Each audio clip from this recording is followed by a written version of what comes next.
வணக்கம். ஜீவரத்னம் அட்வொகேட் மயிலாப்பூர்லேருந்து பேசுகிறேன். ஒரு மேடம் ஒருத்தவங்க கால் பண்ணாங்க. கால் பண்ணிவிட்டு, சார் எனக்கு ஃபஸ்ட்டு ஒரு கல்யாணம் ஆயிடுச்சு சார், அவங்க சரியில்லைன்னு சொல்லி நாங்கள் டைவர்ஸ் பண்ணிவிட்டு இப்போ ரெண்டாவது ஒருத்தரை வந்து நாங்கள் 2 பேரும் லவ் பண்ணுறோம் சார், அதை வச்சு நாங்கள் 2 பேரும் ரிஜிஸ்டர் பண்ண முடியுமா சார் சொல்லி கேட்குறாங்க. நான் ஃபஸ்ட்டு கேட்டேன், நீங்கள் வந்து டைவர்ஸ் வாங்கிட்டீங்கன்னு கேட்டேன். வாங்கிட்டேன்னு சொன்னாங்க. டைவர்ஸ் வந்து எப்படிம்மா வாங்கினீங்கன்னு கேட்டேன்.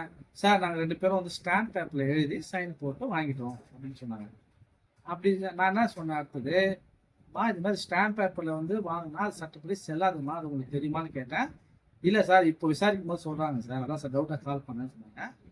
ஆமாங்க, நீங்கள் வந்து ஸ்டாம்ப் பேப்பர்லையோ அல்லது 2 வீட்டாரும் சம்மதத்தோடையோ இல்லை ஊர் முன்னிலையோ பிரிஞ்சாலோ எது எழுதி கொடுத்தாலோ அது செல்லாது. சரிங்களா? நீங்கள் சட்டப்படி சம்பந்தப்பட்ட குடும்ப நீதிமன்றத்தில் சென்று டைவர்ஸ் பெற்றால் மட்டும்தான் ஃபஸ்ட்டு திருமணம் முடிவுக்கு வரும். சரிங்களா? அதனால் வந்து நீங்கள் டைவர்ஸ் பண்ணுற மாதிரி பண்ணியிருந்தாலோ இல்லை பண்ணுற மாதிரி இருந்தாலோ முறைப்படி நீதிமன்றங்களை சென்று தான் டைவர்ஸ் வாங்கும். சரிங்களா? அந்த ஸ்டாம்ப் பேப்பர் எழுதுறதோ பெரியவங்க மொழியிலோ புரியுறதோ சட்டப்படி செல்லாது. சரிங்களா? நன்றி.